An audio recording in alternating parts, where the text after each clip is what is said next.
Ooh, let's go, baby. We are back from the deep into another week of some crazy football. This week went by fast, y'all. I feel like we just talked about some football.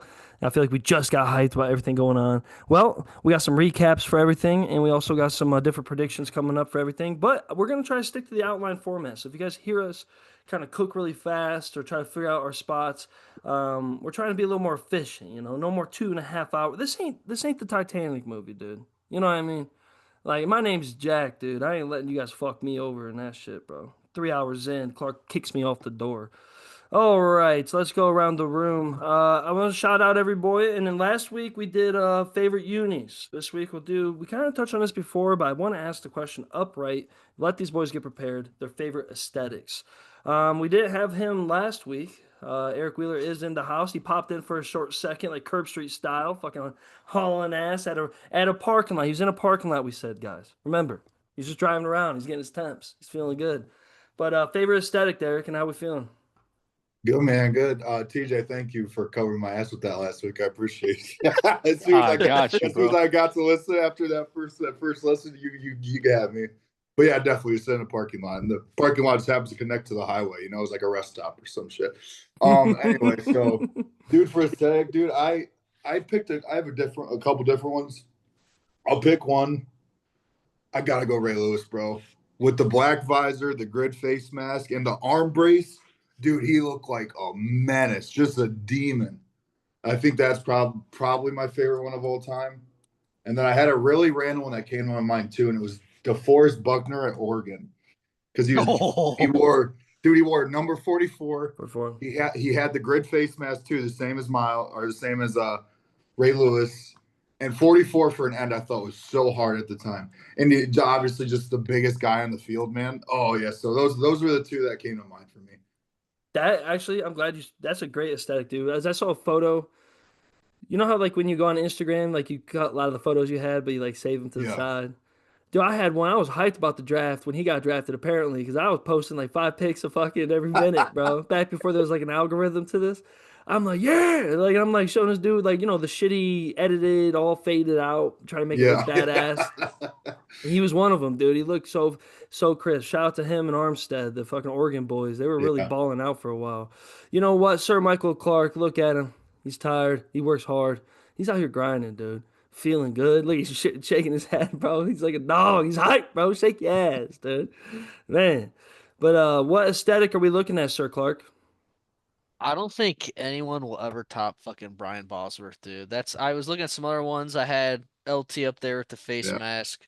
Yeah. Tyrann Mathieu was always clean at LSU, but then I pull the fucking Boz, dude, and that's just fucking swag. I mean, Bro, how can you fucking top that, dude? he's got that one picture with the buzz cut and he's got the rings on his chest. You ever Yeah, seen that's that literally shit? that's one of the pictures that's up right now. That's it. Yeah, that's a fucking great one. But dude, like he's just so fucking badass. Like even in the Seahawks shit, I know he has shouldered for fuck the NFL, didn't have the career that he really wanted, but how do you fucking top that guy? He is Oh, dude, fucking awesome. that's why I got long hair, dude. Cause I'm still gonna pull off the Boz look, bro. I do. I will. I don't care. I think it's the best, most badass look ever. And people forget how good he is. So it's a good shout out because people think that Bo Jackson just ran his ass over and that was it. Like name another player from that Seattle team, please. Like go ahead. Like I don't know. You know what I'm saying? So like he was out there. He was one of the first picks for a reason. And let's just be real. NIL money. Everyone talks about Johnny Manziel. The Dude, Boz would have made more yeah. than anyone almost ever, dude. It would have been so iconic that and actually, that kind of like sucks because it's like, damn, like he probably would have made that money. But hey, shout out to Adam Sandler for hiring him on films because he needs some bread. Let's go, baby. I love that shit. TJ, man, how we living? And man, you're an aesthetic guy, so I know you're gonna have some fun ones. You always do. I know we've talked about that in the group chat before. You have a good eye for this shit. Honestly, I'd have you as a scout for the aesthetic part. Does that guy actually mean what he's wearing or not? Like, nah, dog. See how he gets in his stance? That neck brace thing, dude. That's legit. He's using it. Oh, boys, I have the deepest cut on the aesthetic, on the gear, on the drip. I got a deep cut, so everybody bust out your Google. Let me get a shout for TCU linebacker and Browns special teamer Tank Carter. Oh Oh shit, yeah. I forgot about him. Tank Carter would take the field with the neck pad up to the top of his helmet. He'd have 37 wristbands all over his arms, gloves. He looked like when you create your own player, like in Madden, and you flick every gear option to on. My guy was dripped out at a time where drip was not valued the same way as it is in today's game. No, no, that's a good one too. Especially like when he's all. And he wore the quarterback band. He wore the play call band too. Yeah, You don't see what that a the lot with fuck? linebackers. That really dates it, you know. That really Yeah, tells you dude, how he's getting long ago calls it from the was. side, dude. I love that, bro. I Shout love out that. Tank Carter, man. We didn't forget you, bro. Big ups, big respect. Big That's ups, a good one. pimp. Speaking of college guys, I had one of mine. That Brendan kid from Hawaii always had the best aesthetic, of course. The big wide, face mask, Mm. the dark visor. But NFL wise, I'm actually going to be a homer here because I don't think it's talked about a lot. I think everyone talks about Dion.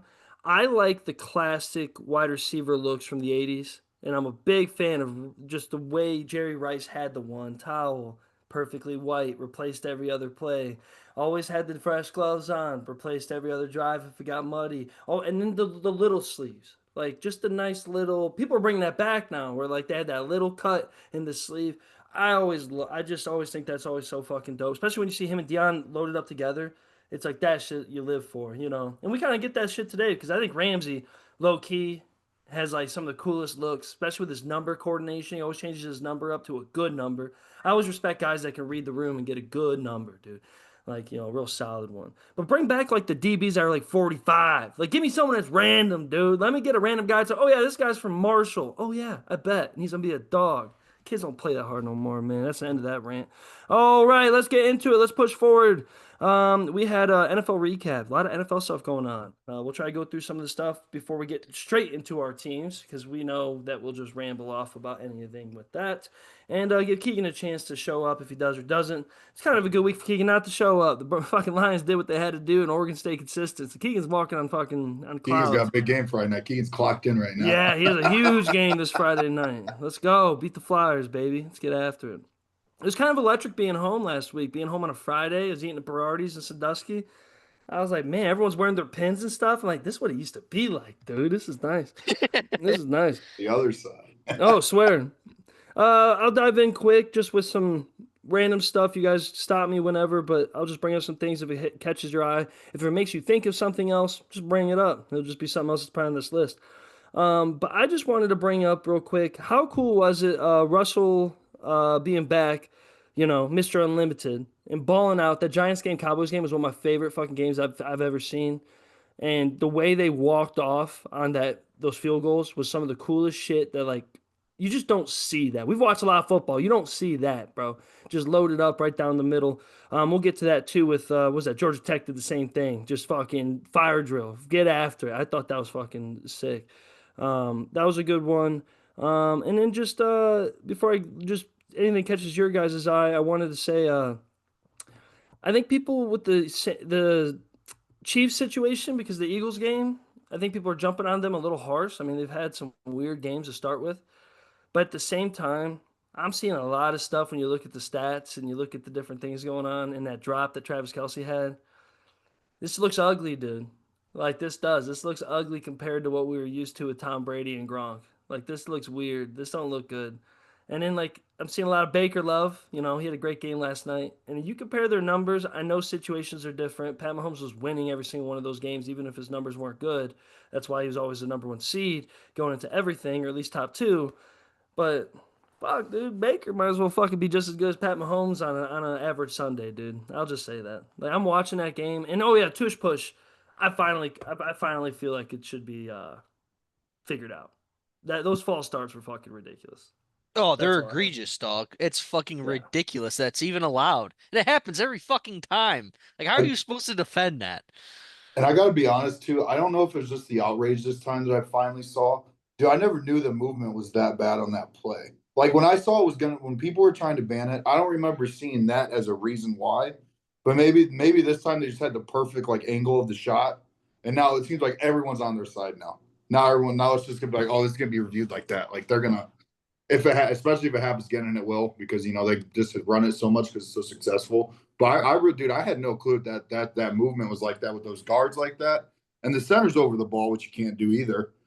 I just did not. I was not hip. I'll say it that way. I was not hip to that. Well, and I got a take on the tush push too that might be a little out of left field. Uh, I don't think they should ban it. Like, I'm not a huge fan of banning. Like they figured it out. They figured out a part of the game.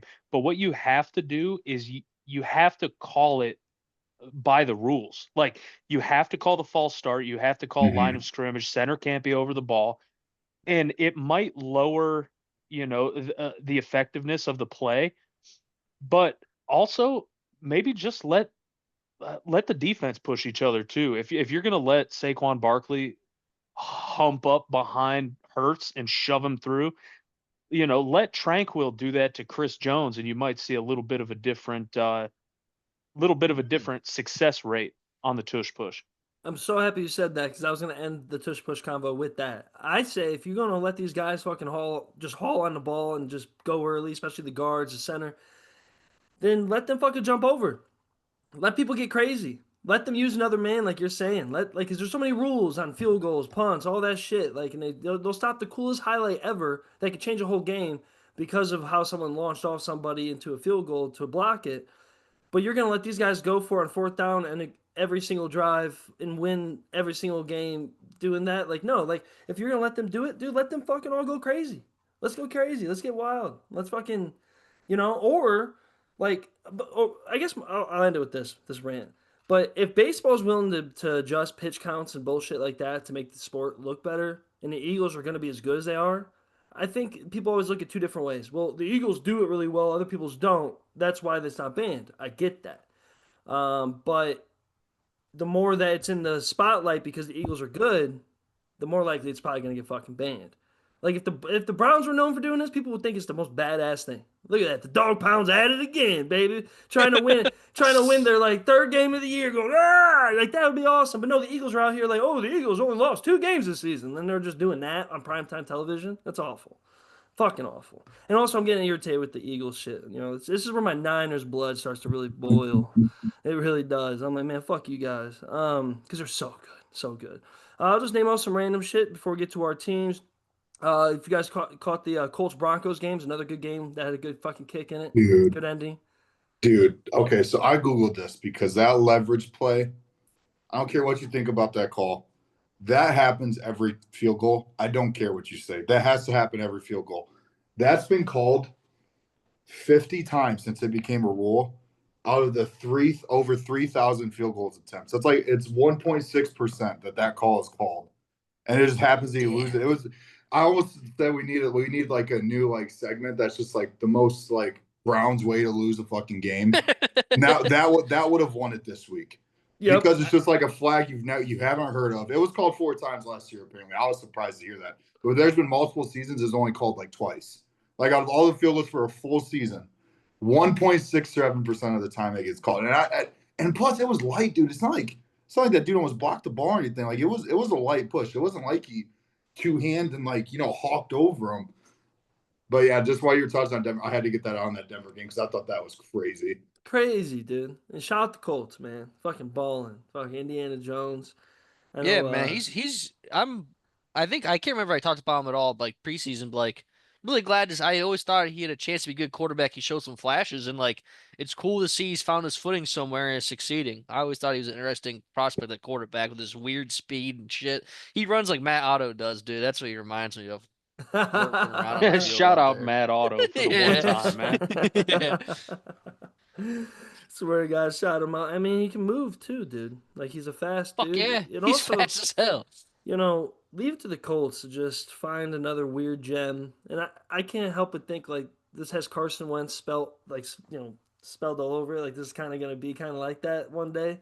But that division's butt cheeks, and they could fucking ball. I still think Broncos are legit though. I still think sounds weird. I know stats are stats. We'll get in that with Notre Dame's ranking. But I think the Broncos are still a better football team than the Colts. I know they have a lot of players on their team, but like when you go mano a mano down the road, I think things change pretty quick. Um, want to run this by you guys. Packers beat the fucking piss out of Washington in a physical ass way. Like, Packers are fucking good. I got asked to go to the Browns Packers game Sunday. I said, I'll fucking pass, dog. yeah, I'm not watching that one from home. dude, so good. They're so fast and so Oh, crazy, and like just dude. reminds you of just the good teams. You know, like every Parsons is how would you ever trade that motherfucker, dude? He was destroying that poor rookie tackle, dog. That wasn't even fair. 100, and that's goes back to the Cowboys. It's like Cowboys had a cool little dub, but you struggled against the Giants, and you still don't have your best player on the defense. Yeah. Well, Like, look at what the Packers are doing with Micah so far. Like when they played the Lions last week, Lions started 2 rookie guards.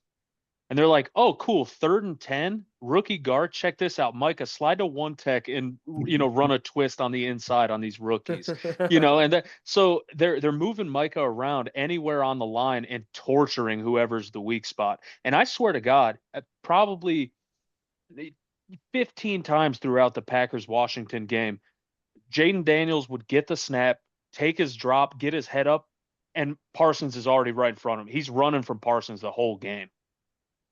people are getting hard on him after that game. I didn't watch every other down, but I don't know. I think it's the tear up and tear down stuff. We'll go through that all year this year. It's just like, dude, Daniel's literally like we all know he's a fucking one of one. That's a talent. That's like everyone's using the word generational talent. Shout Ryan Clark for being a fucking trip of a human being. Saying Peyton Manning and Tom Brady weren't generational, which is just, I mean, Tom Brady, I get that, but Peyton Manning, dude, come on. Just wild.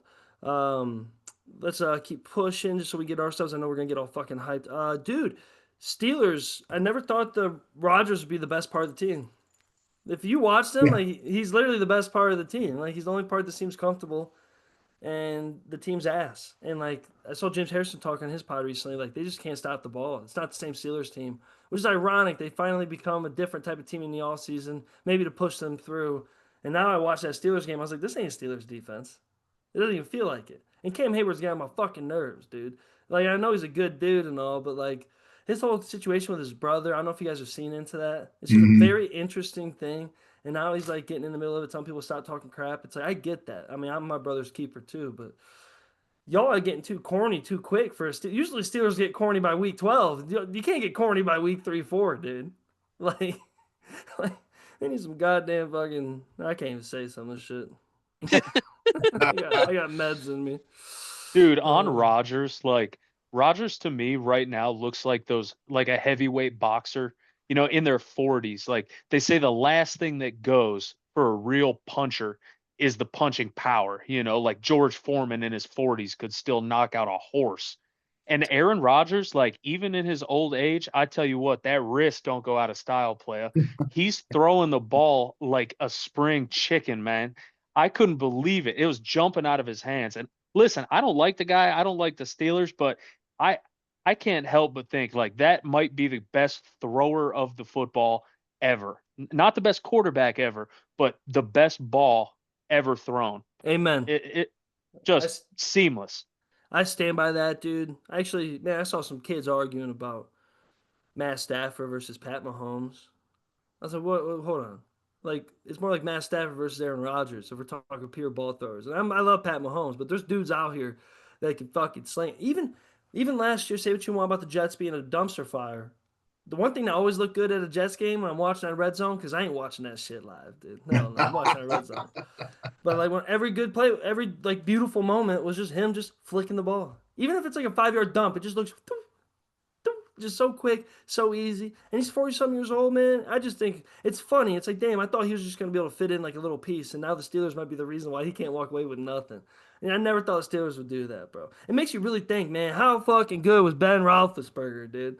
Just out there camouflaging all the chaos with all the personalities, all the fucking people. Just fucking drunk as a skunk slinging the ball around, getting crazy, dude. Man, Clark, keep your mouth shut, bro. I don't need any allegations about I something was just saying gonna right say now. the women's bathroom's locked. Jeez. All right. Before we push forward to our teams, I know we were quick about that. It was a very odd week of football. Good games, though. Real good games. You guys got anything else before we start diving into some Browns talk for you guys? I know may not be as long-winded as usual because the writing was kind of on the wall last week for you guys, but anything else for the rest of the league, real quick, as we move forward? I just want to add the Packers thing that I think I think Gary's currently in that team in sacks. I'm excited to see how that finishes up this year because Gary's obviously never had a Micah. Micah, I don't think he's even had a Rashawn Gary probably at the Cowboys, just like out of consistency. You know what I mean? So I think we didn't mention we were talking about the Packers defense, but like that's the other guy you got to worry about. That's on that other end, dog. This ain't no he ain't washed over there. But yeah, that's all I had to add on the Packers things. I just want to make sure we shout out Gary because he's probably gonna get a payday himself Yeah. for Micah coming over there, honestly. Swear. And like, dude, shout out to like Packers being like, I love teams, just I will get with my Niners, that just show their consistency as a front office, as a building. And LaFleur, like, people are kind of wondering if they're going to be written off or the Lions going to just dominate them and run them over. There's a lot of hype around the Bears coming up. The Vikings, of course, have been pretty solid, but the Packers show themselves time and time again. And it's just funny watching, like, you watch, say, like the Browns game this week, segue into that. When you watch all these games, we said it last week, we kind of forgot how awesome NFL football is compared to college in a certain way. I also forget the contrast between the good programs and the bad ones when it comes to the NFL over time. Because the first week, everything's kind of tight, right? And like everyone looks like a pro. People are making a little bit of mistakes, but it's the week one, so everything's fun. But then I'm watching like that Lions Bears game at the same time of watching the Browns game, and I'm like, this ain't. It's just crazy to watch the way the Bears operate, the Browns operate compared to the Ravens, Lions. Um, just wild to me, like showing the consistency. Because to me, it's like they're all smart people, right? Like people are supposed to be smart people. You're in this business. I can't imagine you. I mean, there's a lot of characters, but I couldn't imagine you get that high up in the NFL organization and the shit's still dog shit. But then you got people like the Titans who fire everybody that ended up being good. I don't know. I was just kind of caught up in that this past week of like, because the Browns they put up a fight in the beginning, but it just got so bad so fucking fast that it was like, dude, this doesn't even look like the same fucking league, bro. It just didn't. It's just weird to me. It was as soon as that block punt happened, I feel like the tide's changed in that game, man. And I'll just get my Brown stuff out because I know TJ and Clark are gonna have a good time today talking about the Browns.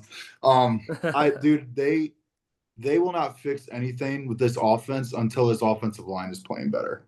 Mm. And I don't know what it is. I don't know if you guys start playing the young guys specifically, like dude Teller and Pochich have been so bad to start this season. But Tonio's been fine. DeWine can't stay on the field. Like, dude, their offensive line play is just so bad. And if they are trying to go back to Stefanski's system, quote unquote, with the zone running and play action pass, that all predicates off running the ball. And like, if they can't figure out a way to run this ball, the pass game's never going to get going either this year. And I think that's the biggest issue they have on offense right now, truthfully, is the offensive line. I didn't expect them. Like 2 weeks in a row, we got beat up by the Bengals defensive line, which outside of Trey really shouldn't happen. I'm not surprised we got beat up by the Ravens, but I thought they'd put up more of a fight. Like we always play we usually play the Ravens pretty well, honestly, in Cleveland, and even in Baltimore. I'm just overall we usually play them pretty well. So I think the offensive line's the biggest issue right now, and they got to get some answers fast. Fast, especially with like you said, like the Bengals, they only have like one guy, and they can still do it. And you guys have a tough schedule. We went through that, the other day. Really fucking tough schedule. How'd you feel, TJ, watching the Brownies this week? You were tapped in. I was. I'm out, man. Kevin's got to go, man. I can't keep doing this. I am so sick and fucking tired of the constant excuses and like the lengths I see people go to defend this guy and to defend the front office blows my fucking mind. Like at what point am I allowed to ask for better as a fan? As somebody that like loves the franchise and puts time and money into it. From a standpoint of roster construction, the offense is lukewarm. Like the entire Browns fandom goes, "Hey, we need offensive line depth. We need receivers." This is after last season. We come into the draft, 2 quarterbacks, a tight end, 2 running backs, defensive tackle, linebacker. Not addressing any of the needs. Nickel corner is a problem with Emerson down. Put that on the back burner. Don't even worry about that. Roster construction has completely soured the offense. And the play calling just pissed me off, honestly. I mean, I know sometimes Flacco looks like an old quarterback in not only how he moves, but how he goes through his progressions.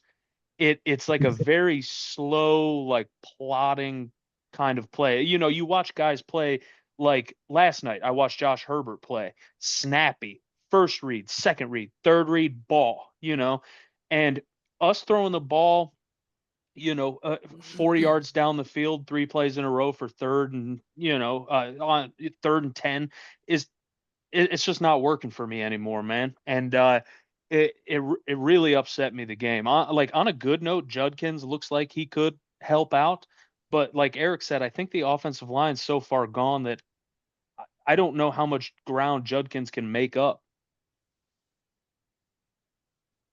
Yeah, that second half for you guys was that the Ravens had 31 points in just the second half to your 14. That's crazy. I thought after that first half, you guys would be kind of fine. I really did. I love the Stefanski thing. I'll run this by you guys. I was kind of curious of his record overall. He's 40 and 46, postseason 1 and 2. But look at these. Like, if he doesn't do anything, this is alarming. So 11 wins first season, 8 wins second season, 7 wins after that, 11, and then you're at 3, and then you're at 0. I'll say this as a Niners fan. Shanahan has a crazy method to his madness. We've talked about that. We Yeah. only win 4 games. Next thing you know, same roster, we're fucking winning everything next. You guys don't have enough of like the key pieces that stayed, and the ones that you do have are either hurt, old, or like crazy situations, like our boy from Notre Dame, uh, Yeah, okay, yeah. JOK. Like that's just like a very unfortunate situation on a roster that needs young talent. Yeah, he's gonna get fired, bro. See, the He problem I have with Kevin is more like situational, fundamental football stuff. Like if going into the Ravens game, ferocious defense. They got the best like sub linebacker safety hybrid in the league in your guys' boy from Notre Dame, Kyle Hamilton. Yeah. Mhm. Roquan Smith, fantastic tackler. They're going to get after the ball. They have a serviceable enough secondary. This is a real defense. So fundamentally, as a football coach, what do you look to do? What do you need to do against a good defense? Third and short. You need third and 4, third and 5, third and 6. And I know that's easier said than done. But 2 drives in a row, I believe the 2 drives they open the game with, you run the ball on first down, you don't pick up much, second and 8, second and 9, something like that. They go and they run a screen pass. Kyle Hamilton absolutely blows up the screen pass on, second and 8. It's now third and 14, and you have Joe Flacco and receivers that might be the worst at getting open in the entire NFL. What it's fundamental football. Like if you know that this is the hand of cards that I have, you know what you have to do with those pieces to make a functioning football team. And granted, it's not an easy job, but like I've worked in kitchens my whole life. If I cook a dinner for 7 people and 5 of them get sick, is everybody going to defend me and go, "Oh, give him another chance, hey, there's nuance, there's excuse." No, you're going to say, "Get that fucking kid out of the kitchen before he gets somebody else sick." And I'm just tired of the nuance, like getting lost in the Kevin thing. Well, oh, he's this, he's that. Andrew's got a plan. You don't understand because of the Watson deal and whatnot. I'm tired of it. At the end of the day, we're fucking losers.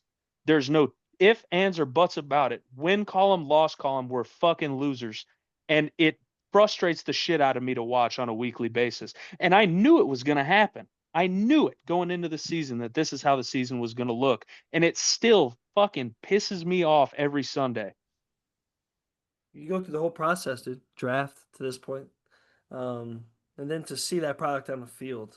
You answer that in a way that was back to my point in a more beautiful fashion of it's just crazy to watch how some of these teams run themselves and the pressure on the coaches and coaches staying or not. And like knowing that Stefanski has been there as long as he has, but you compare his record probably to the other guys that have been there at certain times. Like that, we always bring it up. That coach of Minnesota is a dog, right? Like there's a method to his madness. There's a method to Stefanski's, not Stefanski, method to Kyle Shanahan's madness.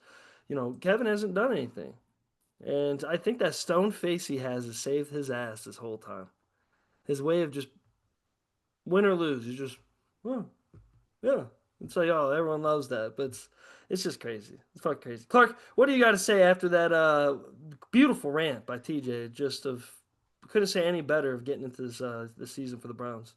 I'm not gonna lie. I was so fucking angry after Saturday night and staying up till 5 a.m. off of pure hatred of Tyler Buckner that I did not watch a single minute of football Sunday. Football I'm was not even over gonna this fucking weekend. lie. Dude, I just could not mentally get myself to do it. Now, I did follow along on my phone. Uh, like I said, T said Judkins looks like he's gonna be able to help, but as I've been saying before, the Browns, I truly think have a better chance of like losing every single game than winning more than three. I just don't see. There's no plus sides to anything. We have a old ass quarterback, a receiving core that fucking blows. I'm finally glad to see Judy's being exposed for not being as good as everyone thought he was, because I keep telling people he was fucking force fed the ball last year at a historical rate. I don't know. There's really nothing good about him. There's some of the young guys on defense looked all right. Corners were getting fucking cooked. Really, shout out to the Ravens, man. Zay Flowers is a damn good receiver. Lamar currently has the highest passer rating of all time, I believe, from a quarterback throughout his career. He's a damn good quarterback, and like I knew they were gonna do that to us. I knew it was gonna be an ass whooping, and that's just the dichotomy between that franchise and ours, man. It just fucking is what it is. What So a it fucking sucks. word. That was a great word. That was a good one. See, when I don't smoke no dope on here, I can pull some shit out of my ass. Sound smart, but I don't know. It just sucks, and like the whole thing of them having the 30th anniversary of them being in Baltimore and all the success, it just kind of like the we talked about the Packers earlier. Like, look at how good that front office has been for years, and that's like the golden standard of being a good front office that works with the coaches. And like at the end of the day, as long as Haslam is still around, I don't really think anything's ever gonna change. I really don't think. I think the Browns are doomed for fucking. And like we were talking in our group chat, it's gonna be the same cycle again. I'm sure they're gonna reach next year with for a fucking quarterback that's not good, and it's just gonna keep fucking going around and around. And all these players that we've had in the past have been great players. They'll be like Miles Garrett's gonna be like the same thing as Joe Thomas. Never got any chance to really be. Not that I fucking care, because I don't really like Miles anyway. But like Denzel Ward and those guys are fucking. They're really not gonna have a chance to ever fucking get those rings, man. It's sad. I just feel bad for some of the players on that fucking team, man. I've been on the worst football teams in America, dog, and I know what that did to my spirit, and I can't imagine how frustrating it's got to be being an NFL fucking player and being stuck in a situation like that. Truthfully, it's got to be fucking mind-boggling. I would fucking choke someone out. I would freak out. If I'm Miles Garrett, I'm attacking Jimmy Haslam and fucking you motherfucker, this is all your fault. So that's what I Mm, said. I'm still surprised Mike could definitely fucking threaten Jerry or something, bro. 100%.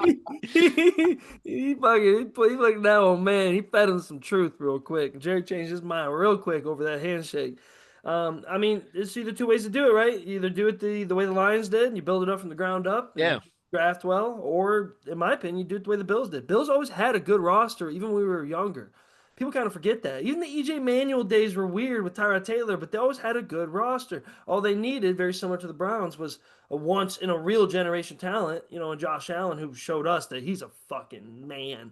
And that's the Mm, crazy thing too, is like that's the guy that needs to be in Cleveland. We said it last week. We'll yeah. keep saying it. Fuck it. Well, hey, it's fun to make believe, dude. It makes it feel good. Eric, you got anything else on the Browns before I do a quick little rundown of my beautiful win Sunday? Great weekend of winning. I am at the point where I'm legit worried the Browns are about to have two first round picks in the class with no quarterback with the first round pick. I'll tell you that. Yeah. So your first win may not be until the Steelers, October 12th. Dolphins are next, October 19th. I think that's when they'll start the rookie quarterback too. Yep, The Patriots will be right Dolphins game. there. That's the one Yep, I'd circle. yep. Then you got But Patriots, Jets. So like you got some games you can win in the middle.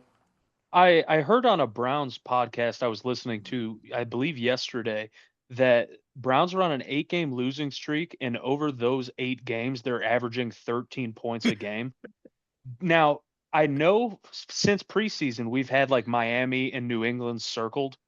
I know Miami's in hell, but scoring 13 points a game, are you guys super sure we're going to go into Miami and rout them? Is that the Yeah, win that we think it is? Because like that's suddenly a tough game. If our average like completed pass is 4.5 yards down the field, and that could be a real tough game. I don't know if that's the give me that it's been looking at the Browns schedule this whole year. I don't mean to give when I talk about I don't mean to give me as a win. I mean to give me as in like, hey, you don't have to worry about starting your rookie quarterback getting murdered this week. Like Yeah. I wouldn't start Gabriel this week in 1,000 fucking years because you're playing the hottest team in football. And then next week they got the Lions next week. And you're at Detroit. I also wouldn't do that. Like No. That's all I meant. I don't think the Browns have any automatic wins. Just like the Saints don't have any automatic wins this year. You know what I mean? Something like that's how bad we are. The Dolphins don't have any automatic wins. So I'm looking at it strictly from like a rookie quarterback perspective. I think that's the game you start one of them, probably Gabriel, because Gabriel's been ahead of Shedeur in the whole process so far. But yeah, I'm done. I mean, like you said, TJ, exactly what we expected, man, going into this season, and that's what's up. I agree too. Give Flacco the first 6 games. What the next ones are? We got Packers, Lions, Vikings. Yeah. After the Vikings game, DG, you get the keys, kid. Give them hell. In Pittsburgh? Fuck it, yeah. I love that pause. I didn't say anything on purpose. You know what? It can't be any worse than Joe. I'm gonna rant. What? TJ Watt ain't had a sack in almost 300 days, so he can lick my balls. Best player in football. Fuck TJ. Start him in Pittsburgh. All right, I'm done. See you later, TJ. For one, you know what? I hope in our pod years, I'm gonna be the one guy that like I'm gonna get praised for standing up for dudes that fucked up and I didn't know they fucked up. And then you guys are gonna be tearing people down, running to TJ Watt on fucking Super Bowl Road and fucking piss your pants. And then I'm over here with some random fucking G League player who's like, dude, thanks for standing up for me a while back, dude. You didn't know what was going on. You said I was a dog. I was like, damn, bro, you in jail. Anyways, I'm gonna rant on TJ's parade before we get done with the Browns. I'm getting a second wind here. I think the Browns might win accidental games more than you guys think. There's a chance they don't win any games until the Dolphins, but they could beat the Dolphins because it's in Cleveland, October 19th. That's a tough game to play for the Dolphins, especially after a rough stretch. Patriots definitely winnable. Jets are winnable. Raiders winnable. Titans winnable. Bears winnable. If you walk out of this season somehow with like 5 wins, Stefanski ain't going nowhere. There's too many variables around him. It's just that's the part you're in that's very awkward. So many variables. And as the season goes, TJ, we'll keep asking you as the other hot seats start happening, other coordinators, other things. We'll start plugging names in here of who would actually replace him. That's my favorite thing about talking with Eric about anything. We'll have a beer, we're talking about football, but oh man, fuck that coach, get rid of him. He goes, well, who's gonna coach? And it's like, oh shit, I don't know, dude. Like it's like fuck him. Anybody else, get up in there. So like, who knows with you guys, realistically. Let's shine on over to my side. Actually, I'll say this real quick. Keegan shout out, Lions or Dogs. That was amazing. That was beautiful. People were talking shit, acting like they ran a score up on him. That wasn't the case. I love what Ben Johnson said. He's like, they don't go for it. I know them. They don't go for it. Like I don't take that. He's like, Dan's gonna do what Dan does. Even people were like, oh, their handshake was kind of sketchy. No, it wasn't. Dan literally went like this to tell me he loves him. That's why you do that. You fucking put your hand up to your boy and you dap him up and look him in the eyes because he loves him. Like, it's Dan Campbell. And shout out to the fucking Lions for fucking balling out. I fucking love it. I need that type of shit because I need some real teams to root for. But maybe if the Niners keep it up, I'll start rooting for them. Niners, Saints, not the biggest game. People probably didn't pay attention much to it. It was a close game. The Saints, man, they don't give the fuck up. Like, there's something about that division with the Panthers, Falcons, that they don't give the fuck up. They just linger in every single game. That one quarterback kid over for the Saints. Rattler, yeah. I'm done with people. In my day and age, people were putting Matt Flynn on a pedestal. And Matt Flynn was buns. He had one good game. He even got a contract out of it. And then people want to make fun of that kid all the time, saying he just sucks. I'm like, bro, he's starting the fucking National Football League. Who gives a fuck? If he was that fucking bad, they'd figure out a way to get some fucking old-ass vet. They'd probably put Jameis right back in his fucking driver's seat and run with it. I just think, like, that kid balled the fuck out, even though he's a little silly, bro. Like, that's what made me smile. Like, there'll be times where I'm, like, thinking I'm watching a real football game. I'm like, oh, come on, lock it down, Fred, lock it down. Oh, outside. But then the Radler just starts fucking going crazy. And I'm like, oh, fuck it, everyone stay home. Just fuck his ass up. Like, he don't know what he's doing. Like, that happens so much. And shout out, just for fucking, I don't think it was the Winners kid. That Winners kid's really fucking nice, the other linebacker with Fred. I'm going to butcher his name. I wanted to shout it out. We had the fastest sack of the season. I think the fast sack in a couple seasons, like 0.22 seconds, the kid got that game-winning sack to fucking fumble it out.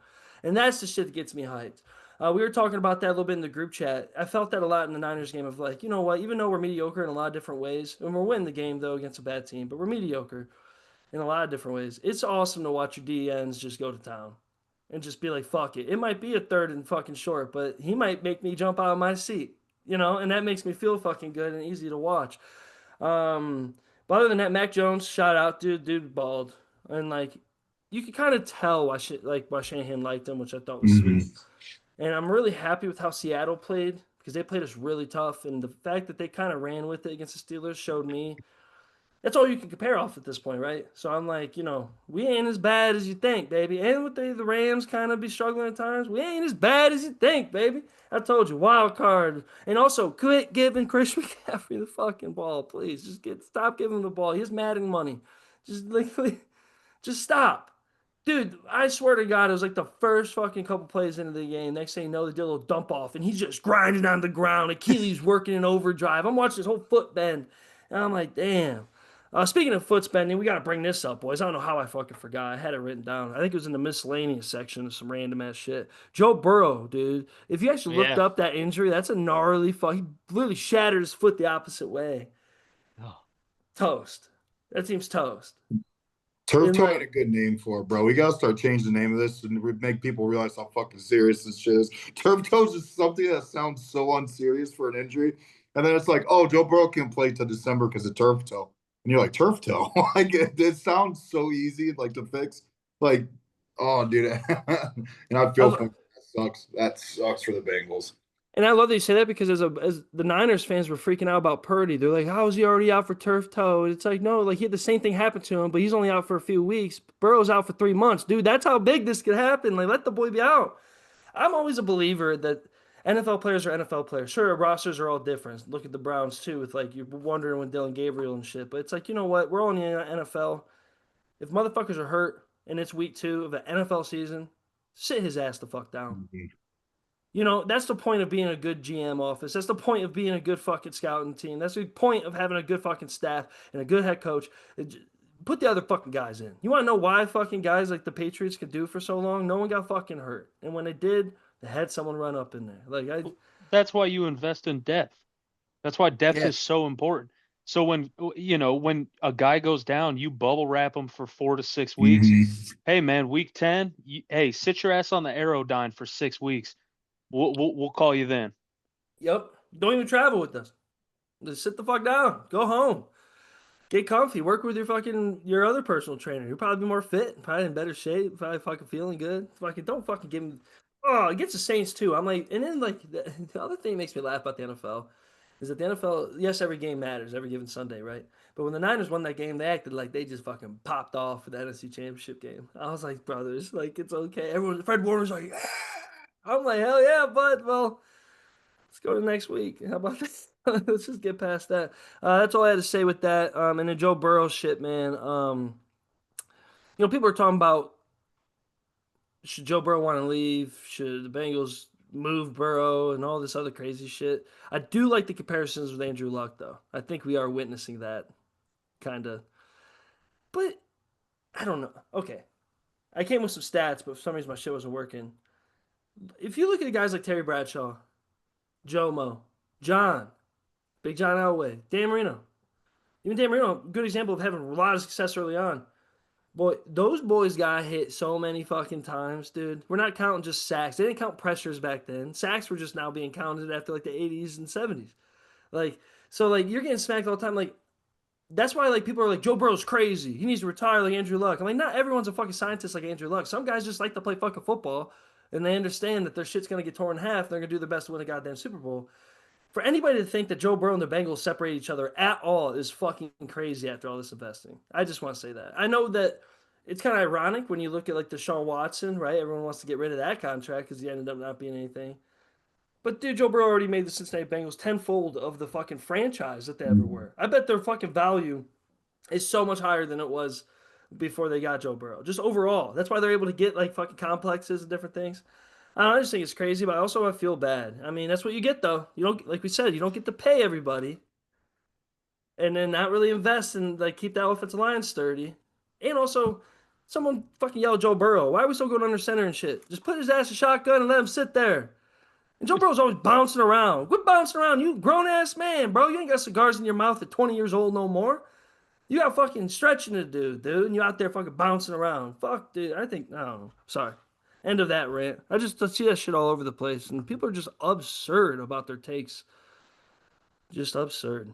Did you guys see the clip of Baker Mayfield's quarterback coach in Tampa Bay? How he's like an old timer. He's worked with everybody. Peyton Manning, worked with Aaron Rodgers, like worked with all these guys. And they have a mantra in Tampa Bay where the old man says, 1, 2, 3, throw the motherfucker away. That's what they need to do with Joe Burrow.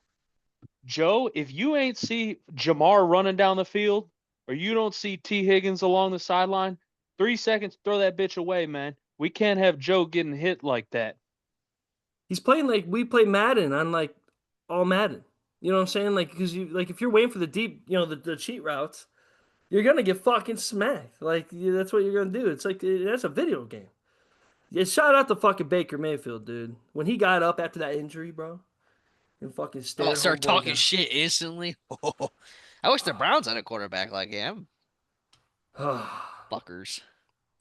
You know what though? I will always say, as much as I'm a big Baker guy, me and Clark are. He needed that rebirth in Carolina. He needed that rebirth in. He's the Johnny Manziel that cared. That's really who he is. He's literally the Johnny Manziel that cared. And crazy. I was looking up his high school stats. Fucking gnarly, dude. It's funny that we think like, oh, I can relate to him. He was a walk-on player, one of the best walk-ons of all time. No, we can't relate to him, brother. Yeah. You ever thrown for 5,000 yards in high school as like a sophomore, just vibing? Still taking the same corny ass Thanksgiving pictures with your girlfriend like we did type shit, but you just got done balling for 6 tutties, dude? Like it's nothing? Man. Bro, that's what people make me laugh when people are like, some guys get cocky. Man, you wouldn't shut me the fuck up, dude, if I was a baller, dude. I swear to God. That's why I got no talents, man, because I'll be talking too much shit. It wasn't blessed to us. I'm not good at anything, man. The Lord knew he didn't give me no fucking talents. He's like, that boy's not going to shut the fuck up, man. I swear, though. Yo, Baker's current quarterback coach is Thaddeus Lewis. Oh, shit. No. He's an old white dude. Is it the pass game coordinator, maybe? Probably. I know who you're talking about. But I saw Thaddeus Lewis. I was just like, well, Thaddeus, what a fucking name, man. That's a name. Maybe my bad. That caught my eye. I knew you guys get a kick out of that. We should definitely do Who's That Brown? And just name like random guys off, dude, because I feel like we could go for days. That's a random one, dude. That was back when like Madden was cool and you just like the Browns were so bad that you just play around with who the backups were every time. You didn't care. You didn't care how real it was and fake it was. Like, I'm going to put this motherfucker back here. Sling it. Oh, man. Crazy fucking times. Looking at anything else miscellaneous before we dive forward. Tyrod Taylor. Speaking of him, we brought him up earlier. He's preparing to maybe play for Fields. I love that Tyrod Taylor doesn't leave the league, dude. I think like he's an icon to me. I think Tyrod Taylor is a dog. That's a name drop. You want to talk about aesthetic, TJ? Like, Tyrod Taylor's always had that aesthetic, dude. Always that like Mike Vick Jr. And he kind of looked like him in college too. V-Tech. And then people talking about McCarthy's second start was a struggle. I don't think that kid's that good, guys. I don't think he's bad. It's funny to me that like, you talk about that Ritter kid from the Saints. That guy's got more talent in his fucking arm than fucking McCarthy. I don't care. I don't even, like McCarthy might be smart up here for sure, but kid seems fucking off, dude. I don't know. The Vikings do not have their guy. I'll just say that. And Michigan quarterback, baby. Dude, they got like a disorder or something. Like there's something wrong with them. Like, yeah, Tom broke the mold, man, with the Michigan guys. Nah, that movie Him that's coming out was made about Tom Brady.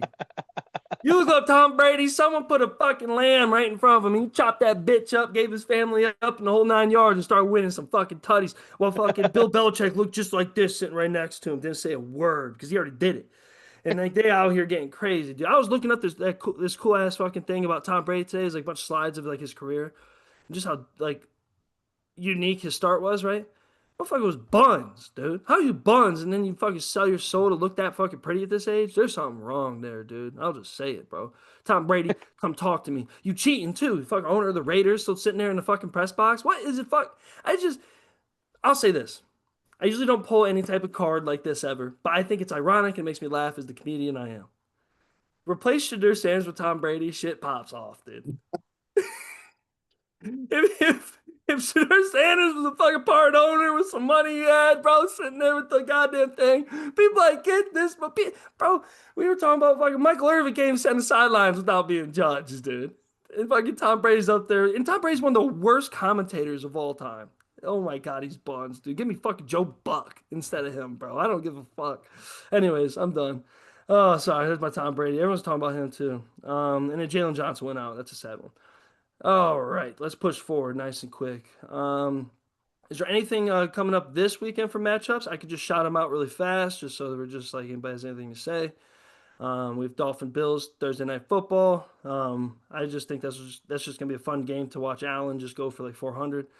Packers Browns, of course. Can the Browns move the ball? That's literally what I wrote. Bengals Vikings, very unique situation. I think the Bengals could keep winning. I really do. With that Browning kid, I think they can keep winning, but Vikings are not bad. Rams Eagles, possible NFC playoff matchup. I love that game. Rams Eagles will be electric. Raiders versus Commanders. Yo, I'm just gonna keep saying it, Genty. I told you boys, we still got a lot to watch. We do. Bro. The Genty ain't no Adrian Peterson. He ain't no LeGarrette Blunt. He ain't nothing, dude. I won't even say he's Trent Richardson because I thought Trent Richardson was dope. At least his first play he knocked the motherfucker's helmet off. Sorry. No, that's okay, man. I I have a conflicting opinion with Genty. I think they're not doing Genty any favors. I think I watched the Chargers game last night, and it, Genty, you can tell is a fantastic player. Like watch the plays, watch how he carries the ball. They're just doing him no favors. I think like Chip Kelly still thinks he's at OSU with like a huge talent discrepancy, and they're running like pin pull stuff to the Mm. outside. It's like, brother, get Ashton Genty the ball and run him forward in a straight forward, go forward. It's like, get this kid the ball. I mean, like his first carry last night was a 13-yard, like little inside zone. He comes through second level, murders the linebacker, and gets dragged down by the last man. And probably 3 or 4 carries last night, he got to the second level. And if he slips out of that tackle, he's housing that bitch 70 yards to pay dirt. So I think they got to work on getting him more involved in like maybe a more conventional way. And I think you'll start to see Genty kind of take off at the midway point of the season. I can see that. That's why we need you. Because last year, I would have just went off and Clark would have been like, fuck him. And then we would have went on to the next fucking thing. That's why I need you boys. I do. Broncos Chargers. I just love that division. I would keep watching every game for that division. It's just gonna be awesome. Young quarterbacks, old school coaches. It's gonna be dope. Cowboys versus Bears. I said the battle of shit teams. Be ready to watch how I think Dak Prescott's gonna get a lot of love after this game. He's gonna ball the fuck out, and after that last game where he balled out, always pay attention to fake Cowboys propaganda, boys. It's out there. Cardinals versus Niners. I think we're gonna lose, but it's okay. The reason I think we're gonna lose is just Cardinals play is really tough. You know how that shit goes with conferences, guys. Like there's certain matchups that just never play well. And I don't know. We just seem big for our britches, and the Cardinals seem kind of like fun to watch right now. I love seeing James Conner still running around. The Cardinals always just seem weird, right? Like this might be another season where they start out really hot but then fade off pretty quick. Chiefs Giants. I said, I don't want to hear how good KC is after they smash the Giants. I hate that shit. Travis Kelsey goes crazy. Yeah, okay. No. On who? Like, what are we talking about? That's what I can ask. Lions Ravens, potential Super Bowl matchup. I think this game of the week. By far. Anything else NFL as we scoot forward pretty quickly through this college because I'm.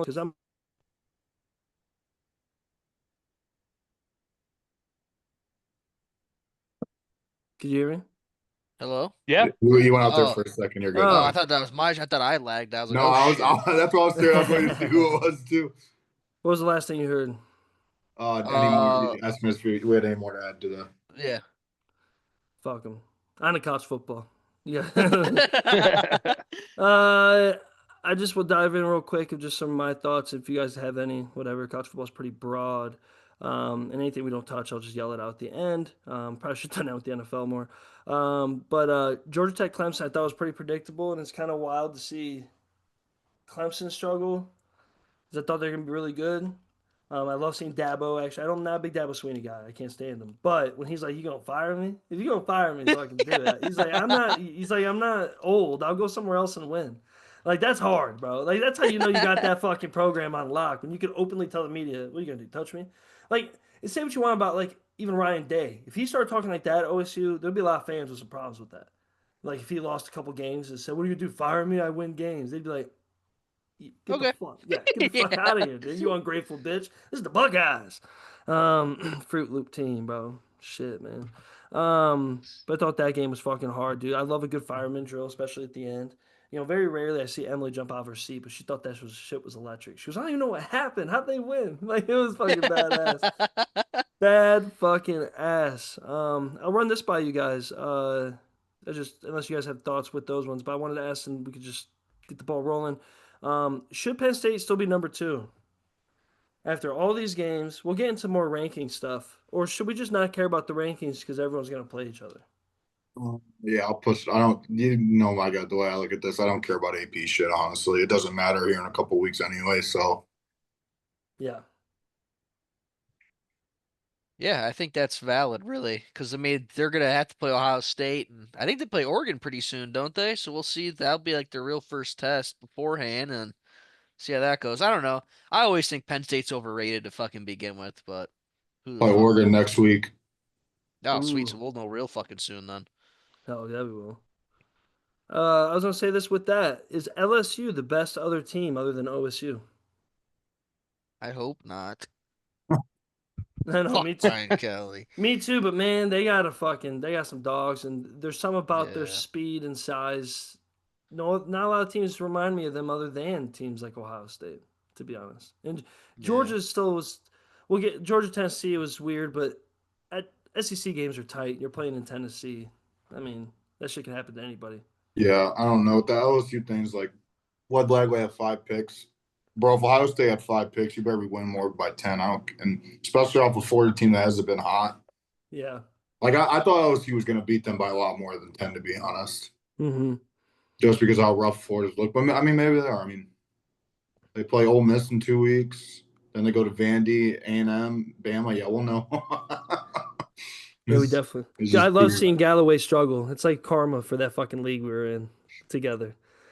You made him look like God. I hope that boy never wins a damn game in his life, dude. That guy made me fucking like a grown man tearing up over my fucking controller, dude. Like, what the fuck? I don't even know who you are, kid. Jesus Christ. What do you call me, Clark? Young man.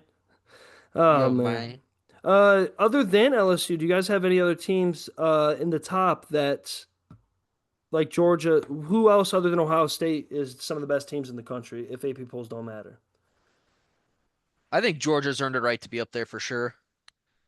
Even though I think they should have probably beaten Tennessee a little bit more than they did. I think they're pretty. I mean, it's Kirby Smart, dude. They're going to be fucking well coached and play well. So I Mhm. think they're always a contender no matter what if he's there. Say the group's not that big. I'm gonna make a point No. about this in a second when we talk about Notre Dame shit. I Because like put, my go is ahead. what was that? No, sorry, I was coughing. Like Miami ain't that, but Miami's winning, so Miami will be ranked high. Mhm. LSU's kind of the same ordeal. Of like they're up there as they should be, and in Penn State they're up there as they should be. Even Oregon hasn't played nobody yet. Some of these stats are making me laugh, but I was gonna run this by you guys. I don't know if you guys saw it. If you didn't, we'll just go quick. You see that running back for Washington? I think it's Washington. There's a running back for Washington, bro. If you look up his stats, like he is like the actual best running back in the country right now. It's kind of crazy. He hasn't played against anybody. I think they've played against a couple of fucking, you know, FBS or FCS schools, but still fucking balling. Um, I like seeing the year play out. I do. Well, like Um, on the LSU thing, like I would say, yeah, LSU is probably the second best football team to Ohio State in the country. But I think it doesn't have a lot to do with LSU. It just has a lot to do with we haven't had a lot of in-conference games yet Mhm. for the big teams, So like Yep. it's too early to tell. Once we get week 7, week 8, week 9, we can start talking about who's Yep. real deal and who's not. We got 100%. Alabama, Georgia this week too. Looking at the schedule here from the AP. I did not know that. Is that actually this weekend? Oh, next weekend. I can't fucking read. They both have Okay, I thought I buys. missed. I was like, God that's a good damn one. it. I have some good ones on here. There's a couple good ones this week, actually. And then I will say, shout out to the Ohio State OU game was pretty electric downtown. Like it was kind of a fun atmosphere. I did that roast of Ohio, which kind of was perfect. Like we had a pretty good crowd, and like Ohio was in the air. I will say I was a little sad because I thought if there's any MAC school, I know it sounds crazy, but OU has like some ballers on there. They're MAC champions. I was just when they had like I think they had that one stop against OSU. I was like, dude, just please, like just please. I just want to see Ohio State fans have to stand up in their seats in the fourth quarter against a MAC school. I know they're not gonna like Ohio State's gonna win. I know that, but can I see it? You know what I'm saying? Can I see like a fucking 21-0 and then Brian Day has to fucking shave his beard at halftime and they ball out, dude? That'd be awesome. Um, Bro, I just want to say on that, like, I don't want to talk Buckeyes at all. Buckeyes did what they should do and win. I want to talk Ohio Bobcats, man. Them boys are some dogs. They showed up and they played. They're a well coached, capable football team. mhm. So any energy I was gonna spend talking about the Buckeyes right now, I want to say that the Bobcats showed up and played, man. They should be proud of how they handled that. Fuck that quarterback though for trying to kick our dude's legs out on that play. Crazy. Navarro? Yeah. I love Hell Navarro, yeah. Do you dude. see that I video of him love trying to that kick the kid. dude's No. legs out? I'll send it to you guys. I would have Oh too. man. Fuck them. Dude, I'm telling you, Navarro's a dog, dude. That kid, I'm a big fan of that kid, bro. And you know what's funny? He was the first player I ever controlled in an NCAA 25 game because I always do 2 games when I get a new NCAA game. I don't know why. Call me autistic, call me what you want. But I do, of course, Notre Dame Navy, and then I do OU Ohio State. I've been doing that since I was little. I don't know why. 'Cause I always thought it'd be cool for OU to beat Ohio State when I was little. Like I used to imagine it. And I thought I was gonna get my dreams, but of course that didn't happen. They're a tough team. But that big win against West Virginia, that West Virginia game against Pitt was fucking electric. Playing rock, take me home. That shit right at the end too, after winning, like and sticking through that whole game. There's some games that were like legit, like plays, dude, like a theater play. You know what I'm saying? Like legit, and I love that, especially with rivalries. What do they call that one? What's Pitt's West Virginia? It's like one of the coolest names, backyard brawl. Yeah, yeah. Yeah, like that's badass, dude. Bad fucking ass. Um, Another team shout out Vandy, dude. I love that shit. And I don't know if that kid's trying to go for his 7th year. He just said Yeah. today. Yeah. Yeah. He, Jack, he, one question for you. If you had to guess who's leading the NCAA in passing right now, who do you think it is? I just looked It's it up. Steve Angeli. It is. Yep. He's leading the whole country, dude. 1,072 yards already. I was like, Yeah. holy shit. That's great.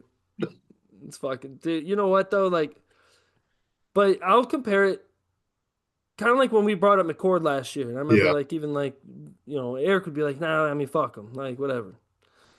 I kind of feel like that too. We're like, shout out to Steven Jelly, big fan of him, and I know he's a baller. And that offense so pass heavy, he's out here fucking probably just slinging it, and that's dope. But it's also like after even watching, I'll dive into these games, I guess. Yes, CJ Carr had some mistakes, but he's a young kid. But after watching CJ Carr and watching Angeli, CJ Carr definitely is a starting quarterback for the next 2-3 years at Notre Dame. Mhm. Oh, yeah. So like that makes it feel better. Also, what doesn't make me feel better is Notre Dame start and the fact that me and Clark will be seeing them against Syracuse in person. I mean, Steve Angeli's gonna fucking do the Heisman on us right in front of us. Oh, So. dude, I'll fight. If we lose that game, I'll never watch again. I'm already not watching this week because I'm banning myself for a week from them from the fucking meltdown they made me have. But What do you let's get think started that? talking What? on Yeah. this. What do you? Yeah. We'll be quick with it. I love that we pushed through. What do you think, Clark? What do you think? 'Cause we haven't talked on purpose.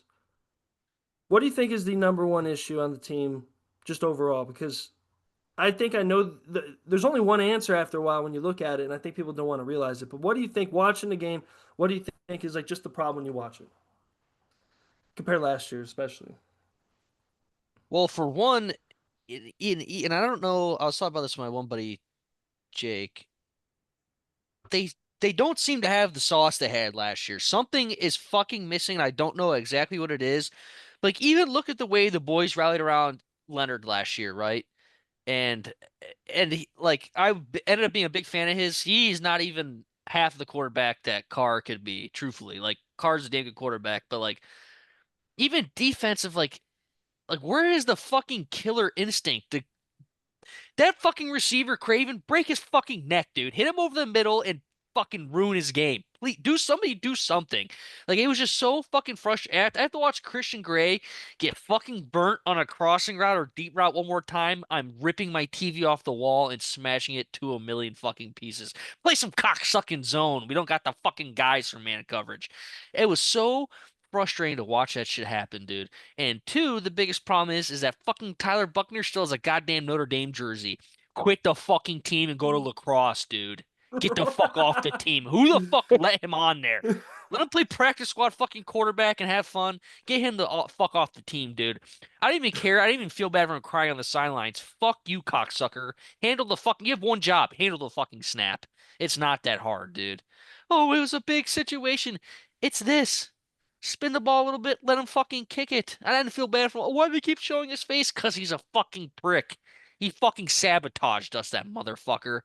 I ain't never been that. Like I said, I didn't go to bed till fucking 5 a.m. I was so angry just laying there cursing the gods. Why I knew. And then, like I said, Christian Gray gives up the fucking, or has the defensive holding pads. Like, oh, now we're definitely losing. I've seen this on the wall, written on the wall too many times with this fucking team. I knew it. I knew they weren't going to win that shit. And hey, shout out to Texas A&M. Their quarterbacks, that kid played fucking hard. That Craven had a great fucking game, dude. He went off. That kid was fast as fuck. They couldn't cover him. It just is what it is. I selfishly hope both them and Miami play very well to give us a shot to make it in. But like at this point, like what the fuck, man? We're 0-2. Both my fucking teams are 0-2, and I don't even want to watch football no more. Like that shit's fucking frustrating to me. The only thing in life I care like truly love other than hunting is just fucking stabbing me in the heart and in the head and every fucking weekend. And I can't take it.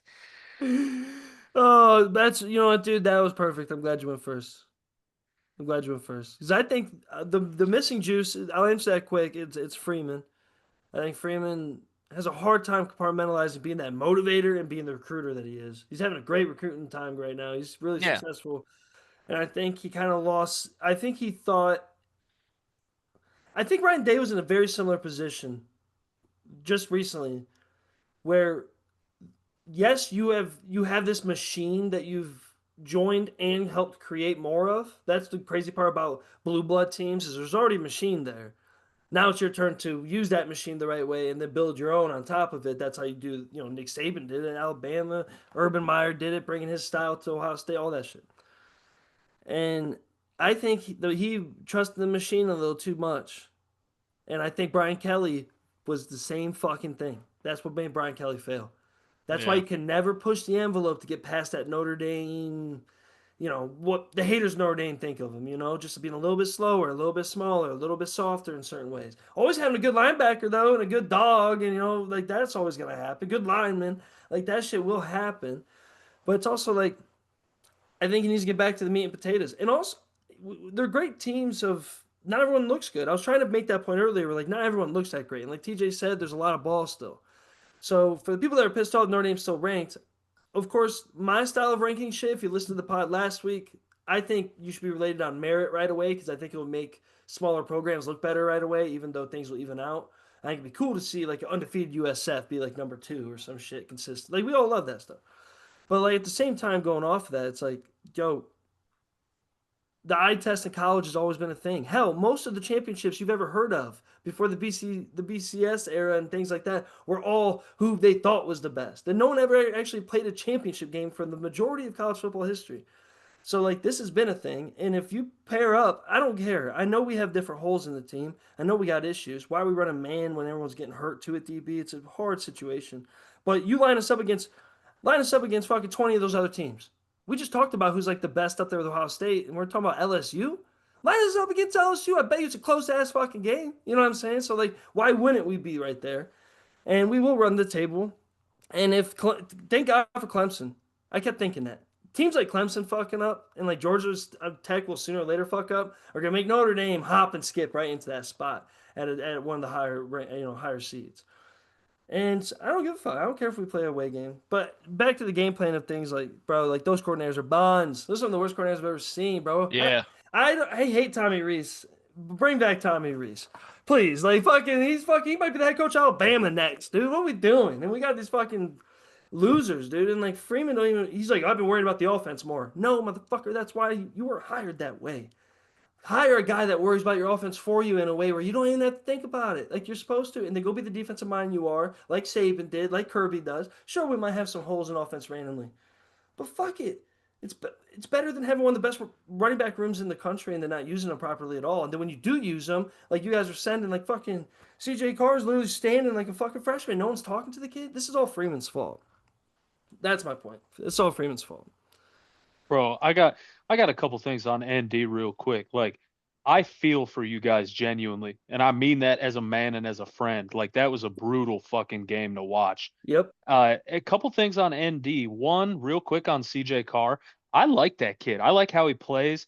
The one thing, like the stupid little thing I think he's gotta work on is that there was a couple like short balls he threw, like little checkdowns, and he throws the little paper plane ball. Mm-hmm. It's like Yeah. CJ, throw that bitch. These are DBs, player. Like you better throw that bitch in there and get it Yeah. there, because I think he threw a ball to Raridan right over the middle, like little paper plane ball, and it was close, man. So it's like CJ, you got to throw some zip on that.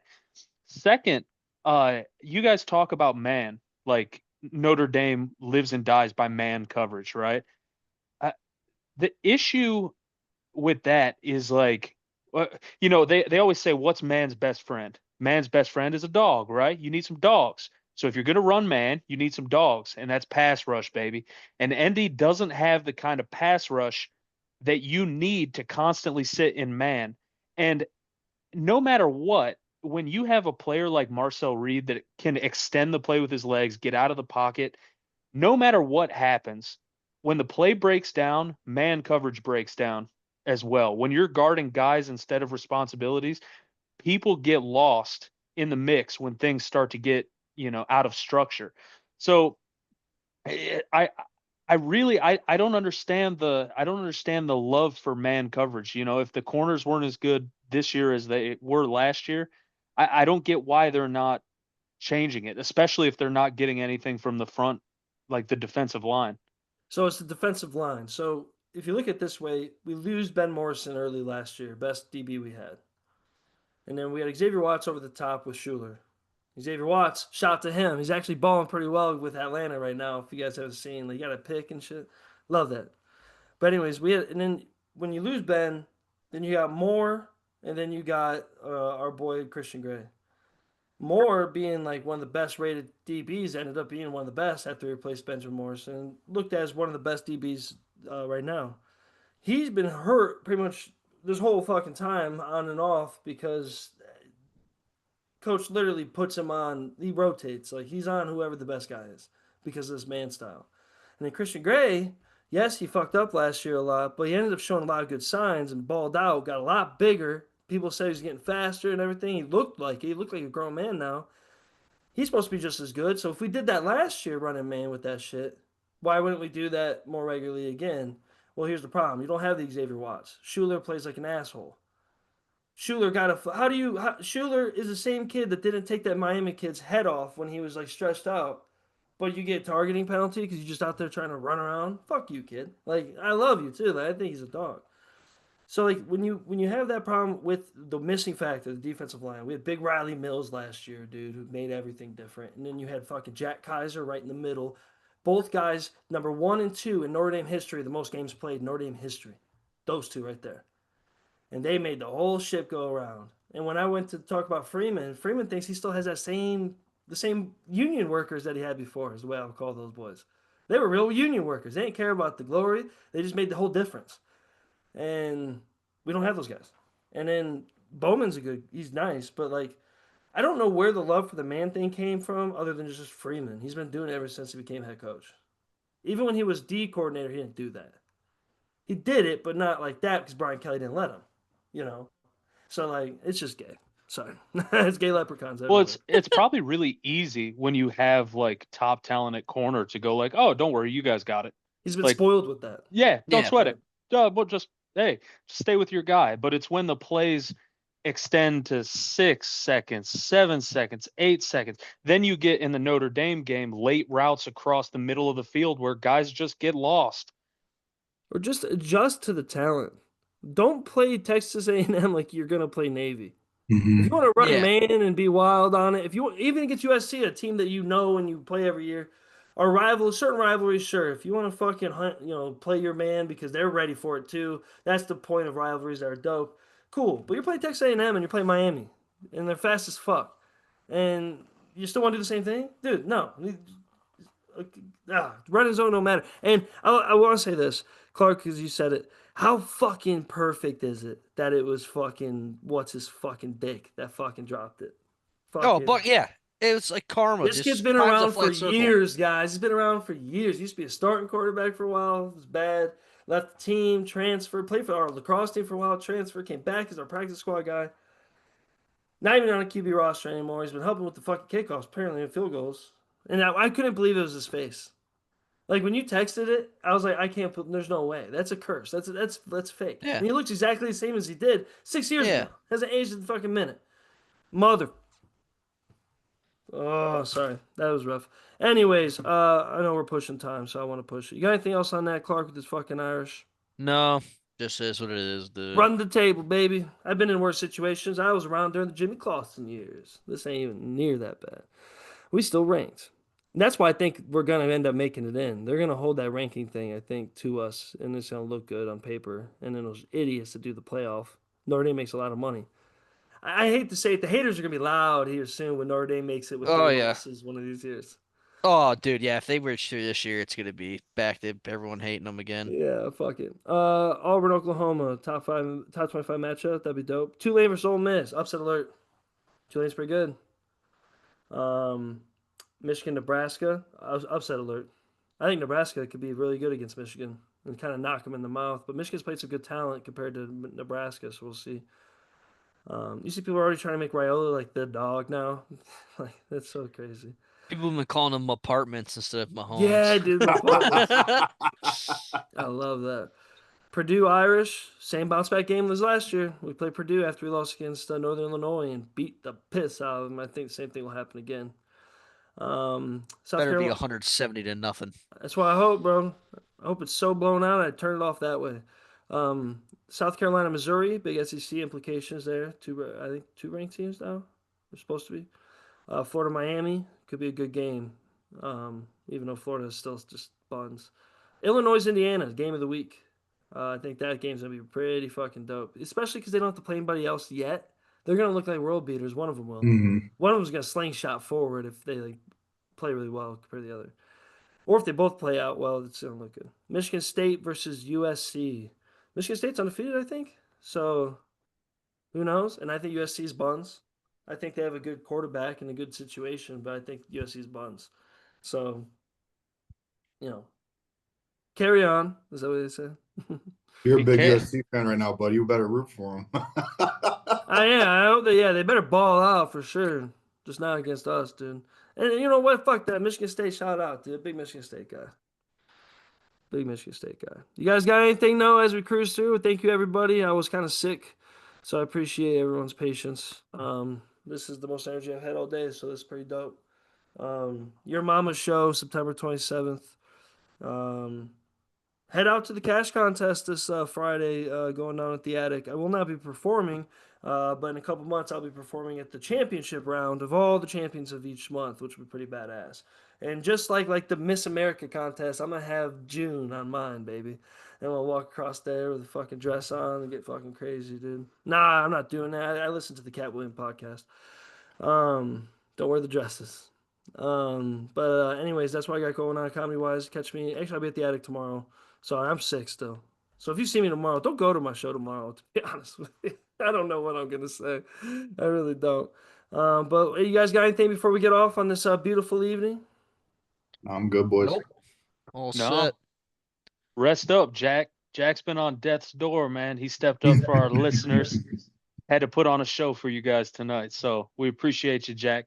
Thank you, dude. I'm out here in the fucking flesh, dude. Out here fucking Working hard from the deep.